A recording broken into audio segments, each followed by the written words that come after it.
Pendant que la dernière, mais non la moindre, équipe s'installe, une équipe qui va présenter ses travaux et qui est constituée de Ludine Adjanoun, pardon, excuse-moi, j'espère que j'ai pas trop massacré, Johan Lebel-Gaudreau, Sébastien Maquet et Camille Potvin, qui a été supervisée par Owen Waygood.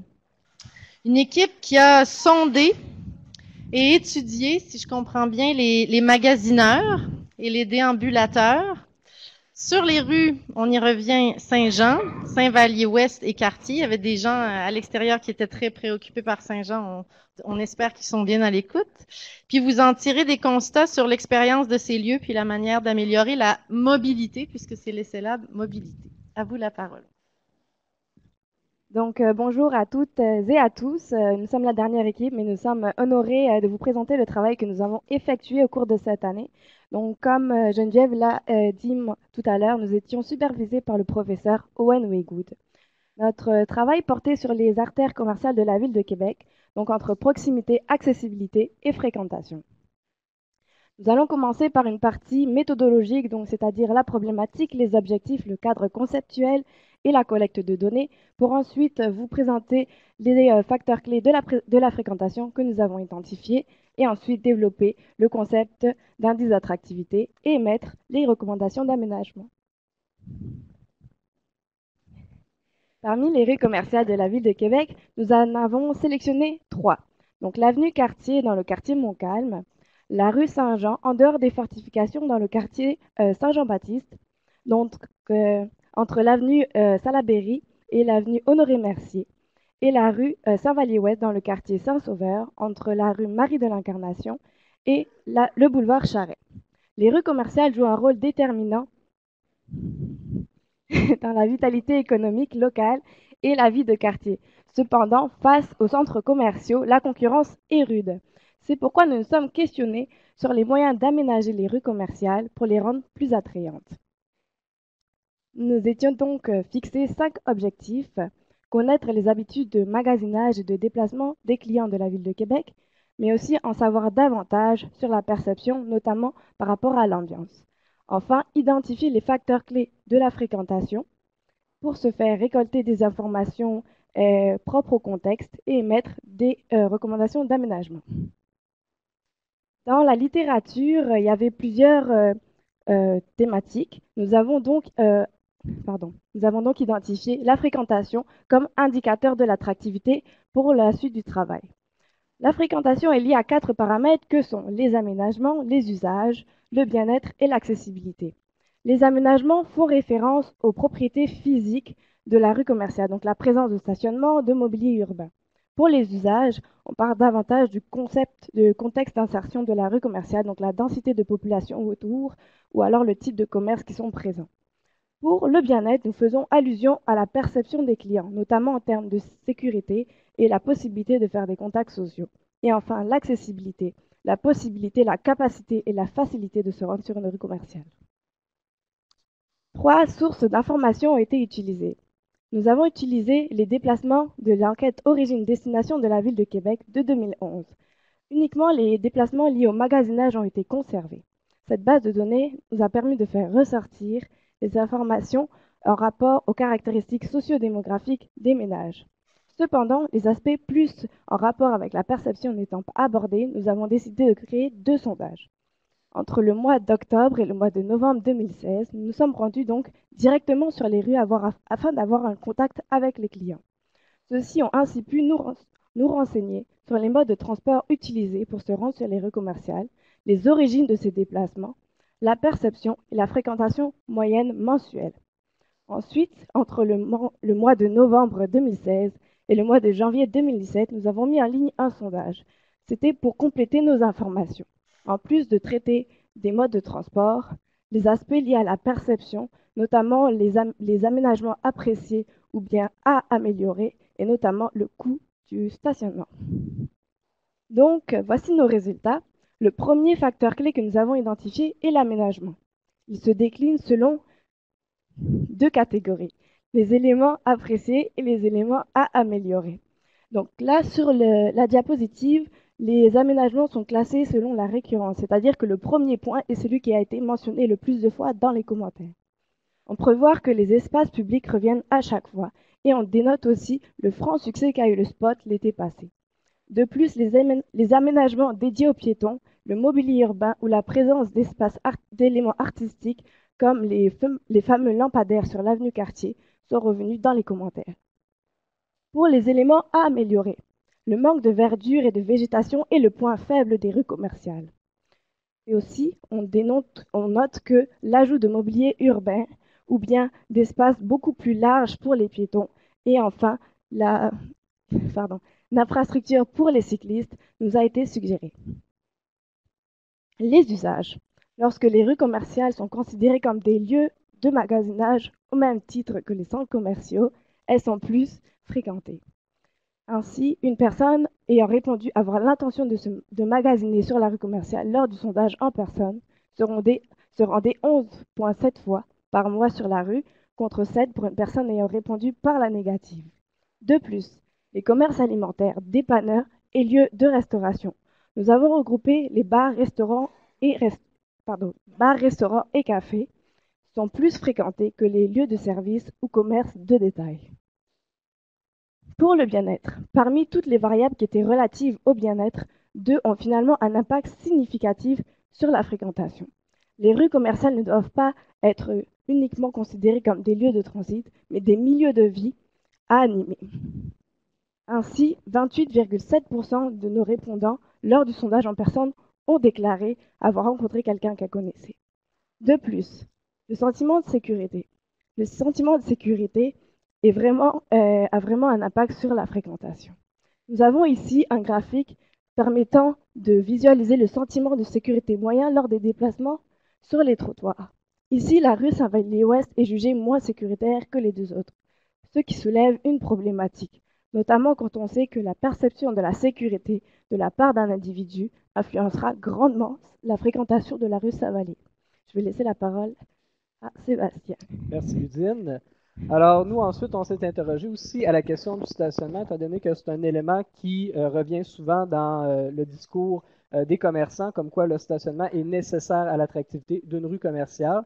Donc, on a regardé, en fait, différentes variables liées au stationnement, notamment au niveau de la proximité. Et en fait, ce qu'on s'est rendu compte, c'est que l'importance qui était accordée à la proximité du stationnement n'était pas un facteur qui était si fortement explicatif de la fréquentation. Vraiment, l'élément qui ressortait le plus, c'était la question du prix du stationnement qui était le principal facteur explicatif. En effet, on s'est rendu compte que les conducteurs qui se sont stationnés dans des emplacements gratuits, donc soit des rues qui sont à proximité ou encore des parcs de stationnement, eux, ils venaient jusqu'à 6,4 fois par mois, en fait, en moyenne, alors que ceux qui s'étaient stationnés dans des stationnements payants avec des parcomètres venaient seulement 1,8 fois par mois. Donc, on voit vraiment que le prix du stationnement a un impact majeur sur la fréquentation de la clientèle. Au niveau des parts modales, donc on a regardé les différents moyens de transport étaient utilisés de quelle façon sur les différentes rues commerciales. Ce qu'on s'est rendu compte, c'est qu'en général, la marche revient toujours comme étant le principal moyen de transport qui est utilisé pour se rendre aux différentes rues et que les automobiles sont deuxièmes environ à 30%. On voulait aussi comparer les résultats qu'on avait obtenus, nous, dans nos sondages, donc sur Quartier, Saint-Jean et Saint-Vallier, avec les données qu'on retrouvait dans l'enquête Origine-Destination pour s'assurer qu'on avait quand même bien fait notre première enquête et aussi pour se comparer aux centres commerciaux où on voit que la proportion des gens qui viennent en automobile est vraiment beaucoup plus forte. Donc, on a 92% des gens qui se rendent aux centres commerciaux en automobile et les trois autres modes de transport se divisent finalement le 8% qui est restant. Une aussi statistique qu'on vous présente pas là visuellement, mais que je vais vous dire, c'est que selon le mode de transport qui est utilisé, la fréquentation aussi va changer. Donc, un piéton va venir en moyenne 14,7 fois par mois sur une rue commerciale, alors qu'un automobiliste va venir 5 fois par mois en moyenne sur une rue commerciale. Un des autres facteurs clés qu'on a évalué, qui est vraiment en fait le plus important, c'est la question de la distance. Donc, en fait, on a regardé autant au niveau du nombre moyen de visites qui étaient effectuées que la probabilité de choisir une rue commerciale ou un centre commercial. Donc, par exemple, pour une personne qui habite à 300 mètres d'une rue commerciale, ce qu'on s'est rendu compte, c'est qu'elle va effectuer 18,5 visites par mois en moyenne sur la rue, alors que si on est rendu à 10 km pour une personne qui visitait quand même la rue commerciale, elle, sa fréquentation va diminuer en fait, de 3 fois, donc va être 3 fois moindre. Au niveau de la probabilité de choisir une des 3 rues commerciales, donc en fait, ce qu'on disait, c'est une personne qui sort de son domicile et qui sait qu'il veut aller vers un commerce. Donc, une personne qui habite environ à 500 mètres d'une rue commerciale, elle va choisir la moitié du temps sa rue commerciale qu'elle a à proximité et l'autre moitié du temps va choisir un centre commercial, alors qu'une personne qui habite à 8 km d'une rue commerciale, en fait, d'une des 3 rues commerciales qu'on a choisies, donc elle va avoir 3% de chance d'aller sur une de nos 3 rues commerciales et 97% de chance d'aller vers un centre commercial. Donc, on voit vraiment que la distance est le principal facteur explicatif de la fréquentation. Ça nous a amené aussi à élaborer un indice d'attractivité. Donc, en fait, pour regarder si les rues étaient capables d'attirer des gens de plus loin ou si c'était vraiment des gens du quartier qui se rendaient aux différentes rues commerciales. Donc, au niveau de Quartier et Saint-Jean, ce qu'on s'est rendu compte, c'est qu'à 300 et 500 mètres, l'attractivité est généralement quand même relativement forte. Et Quartier aussi parvient à conserver cette attractivité-là, même au niveau régional, si on la compare à Saint-Jean et à Saint-Vallier, qui est beaucoup plus faible. Donc, au niveau des recommandations, le fait d'avoir finalement une majorité d'une clientèle piétonne en grande partie et aussi la question de la sécurité que Ludine a présenté tout à l'heure, qui était quand même un facteur assez important qu'on voyait que sur Saint-Vallier, c'était un problème. Donc, ça nous a amené à faire des recommandations en général pour accroître la largeur des trottoirs sur la majorité des tronçons qu'on a étudiés et finalement d'offrir un environnement qui est plus sécuritaire pour que les gens soient en sécurité sur la rue et se sentent bien lorsqu'ils se promènent.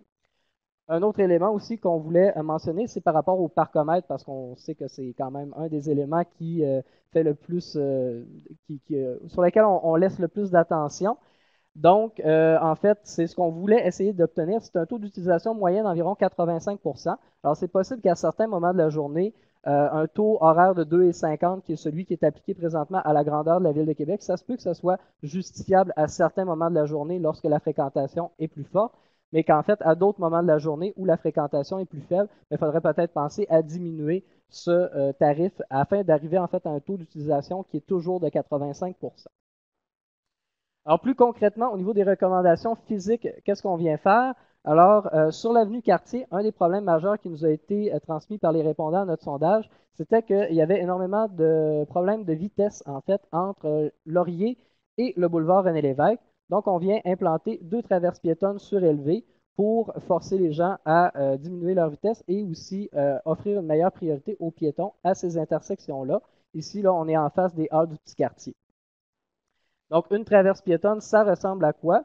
Donc, ça ici, vous avez en fait l'idée que la traverse est au même niveau que les trottoirs de chaque côté, et donc que c'est les automobilistes qui doivent monter et redescendre. Donc, ça va forcer une réduction de la vitesse à ces endroits-là. Ensuite, sur la rue Saint-Jean. Donc, sur la rue Saint-Jean, en fait, un des éléments qui revient souvent, c'est le fait qu'on pourrait essayer d'avoir une rue qui serait seulement à une voie, puis d'avoir en fait des trottoirs qui seraient plus larges de chaque côté. Toutefois, on a une certaine contrainte en raison des camions de livraison qui circulent sur la rue Saint-Jean et qui doivent arrêter souvent le matin. Il va y avoir des camions de livraison dans la voie de gauche. Donc, nous, on a essayé de trouver une solution qui pouvait un petit peu garder cette possibilité-là de livraison tout en réduisant aussi à une voie. Donc, on en arrive à une solution qui ressemblerait à quelque chose comme ça. Alors, on garde des espaces de livraison à certains endroits pour les camions.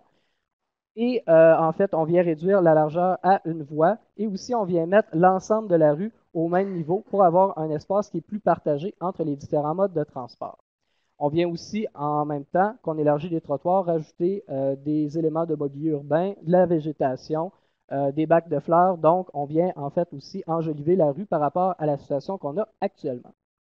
Finalement, la dernière rue sur laquelle on voulait faire des recommandations, c'était la rue Saint-Vallier-Ouest, qui était vraiment la rue sur laquelle on voulait travailler davantage en raison de l'étroitesse des trottoirs qui sont là présentement et aussi en fait parce que c'était la rue, comme on voyait, là, qui avait le sentiment de sécurité le moins élevé. Donc, dans la première section de la rue, entre Marie de l'Incarnation et Montmagny, ce qu'on vient rajouter, premièrement, c'est de la verdure ici au départ qui force aussi les automobilistes à avoir une certaine chicane, donc réduction de la vitesse à l'entrée du quartier. Ici, on vient aussi installer une intersection surélevée avec 4 stops parce qu'on a tous les cyclistes qui utilisent l'axe Montmagny ici qui traversent d'un part et d'autre. Et on a aussi les parcs de stationnement du magasin La Tulipe. Le magasin La Tulipe est à peu près ici. Donc, qui traversent à cet endroit-là. Puis pour l'instant, il n'y a pas d'arrêt pour les gens qui circulent sur Saint-Vallier. Par la suite, nous avons le secteur de la rue Bigawet. Dans ce secteur-là, en fait, ce qu'on va faire plus particulièrement, c'est on va vraiment élargir le trottoir au maximum, donc garder seulement une voie de 3,3 mètres dans toutes les directions. 3,3 mètres, c'est la recommandation du NACTO, National Association of City Transportation Officials, pour des voies qui possèdent aussi des réseaux d'autobus. Donc, on a des autobus qui circulent sur cette voie-là. Alors, on conserve 3,3 mètres et le reste de l'espace, on l'accorde aux piétons.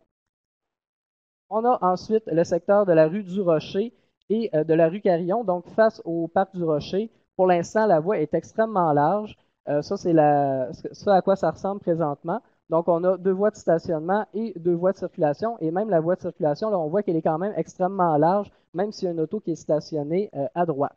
Donc, ce qu'on vient faire dans cette section-là, on vient en fait enlever complètement le stationnement qui se trouve du côté nord. On vient rajouter des terrasses et du mobilier urbain pour que les commerces qui se trouvent ici, bien, finalement, il y ait un endroit pour les clients pour aller prendre une bière, pour aller manger, et ce, au soleil.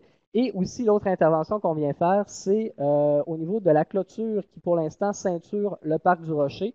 Donc, on enlève cette clôture-là pour favoriser la perméabilité entre la rue et le parc, puis que les gens puissent l'approprier comme un espace vert et pas avoir finalement seulement quelques endroits pour l'instant, quelques portes d'entrée à certains endroits. Donc, on veut vraiment que ce parc-là soit utilisé comme un espace extérieur par les clients de la rue.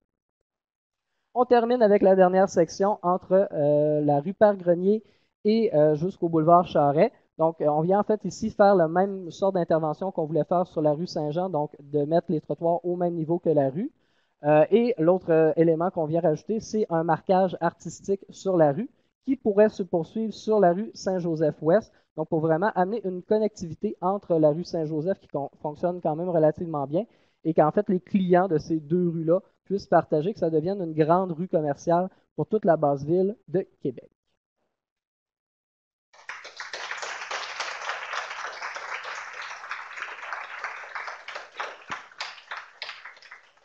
Merci pour cette belle présentation. Des questions, déjà, je vois des mains levées. Je me dirige. Ève Renaud-Roy. Oui, en fait, j'aurais sûrement pu poser la question aussi à l'autre équipe de tout à l'heure qui s'est occupée des rues commerciales. Je me demandais, on peut pas y échapper, on est au Québec, fait que l'hiver, est-ce que la dimension hivernale, ça aurait pu influencer vos analyses, puis aussi les recommandations? Parce que forcément, habitude de déplacement, avoir plus d'auto, sécurité, puis tout ça, ça influence. Fait que je voulais savoir, 15 minutes, c'est court, là, fait que peut-être que vous aviez pas eu le temps.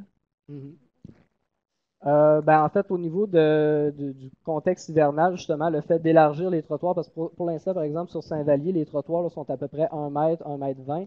Donc, c'est quand même relativement difficile de déneiger. Ben, en fait, ils sont capables de les déneiger, sauf que à partir du moment où il y a un petit moton de neige, tout ça, le trottoir est encore moins large qu'il est actuellement. En période hivernale, ils nous ont dit que la situation actuelle était problématique. Donc, le fait d'élargir les trottoirs encore là au maximum, on pense que ça devrait faciliter la circulation des piétons en saison hivernale. Parfois, il y a aussi la question, est-ce que des traverses surélevées, est-ce qu'on est capable de les déneiger aussi bien en hiver, parce que là, ça fait une bosse.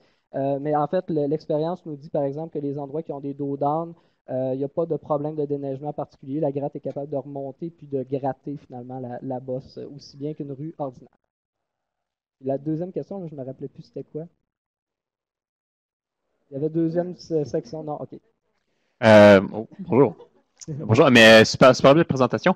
Ma question, c'est pour le raménagement du Saint-Jean. Est-ce que vous avez pris en compte un peu le métrobus? Comme ça tombe à une voie, il y a le métrobus qui est comme le parcours le plus fréquenté ou un des parcours les plus fréquentés. Est-ce que ça a été pris en compte? Parce que déjà que cette partie-là du bus est relativement restreinte en termes de vitesse, est-ce que ça va être dévié? Est-ce que ça va être chevauché? Je ne sais pas si... Je vous laisse la réponse. Ben en fait, c'est une très bonne question. On y avait pensé, considérant le temps, on n'a pas pris la peine de spécifier, mais c'est vrai qu'on aurait pu le faire quand même. Comme tu vois, il y a déjà des espaces de stationnement. L'idée pour le métrobus, c'est justement d'en réduire l'accès au niveau des stationnements, d'enlever certains stationnements au niveau où il y a des arrêts, comme par exemple à Sainte-Geneviève ou à Sainte-Claire, permettre à l'autobus justement de se tasser puis de reprendre la voie. Mais ça, c'est vraiment une aménagement. On en parle dans notre rapport, évidemment, mais ça, on l'a juste pas parlé au niveau de la présentation. Mais on a pris en compte, justement, de garder un espace pour, justement, aussi faciliter le transit en attendant que quand l'autobus arrête, finalement. Quand l'autobus arrête, il est sur le Ouais, côté, puis les exactement. voitures continuent à passer. Ouais. OK, merci. Question. question de Renaud Corbeil. Ok. Claude, est-ce qu'il y a des questions en ligne? Ben, une intervention que je trouve intéressante de Madame Gabrielle Sainte-Marie qui s'identifie pas autrement que par son nom, mais que je suppose bien informée parce qu'elle dit ceci. Merci pour les recommandations sur Saint-Vallier-Ouest, mais malheureusement, plusieurs de ces interventions ont déjà été étudiées par le Bureau des transports, ne sont apparemment pas permises. On parle de traverse piétonne devant le parc du Rocher, peinture au sol sur la rue Montmagny et Saint-Vallier. Cela étant, nous allons, donc j'imagine que c'est une personne directement impliquée, définitivement miser sur l'élargissement des trottoirs, le verdissement et l'ajout de mobilier urbain. Oui, ben en fait, c'est sûr qu'il y a certaines des propositions qu'on a faites qui changent un petit peu la façon de procéder qu'on voit généralement applicable en Amérique du Nord et au Québec, sauf que ce sont des interventions, en fait. C'est sûr que les normes qu'on met en place présentement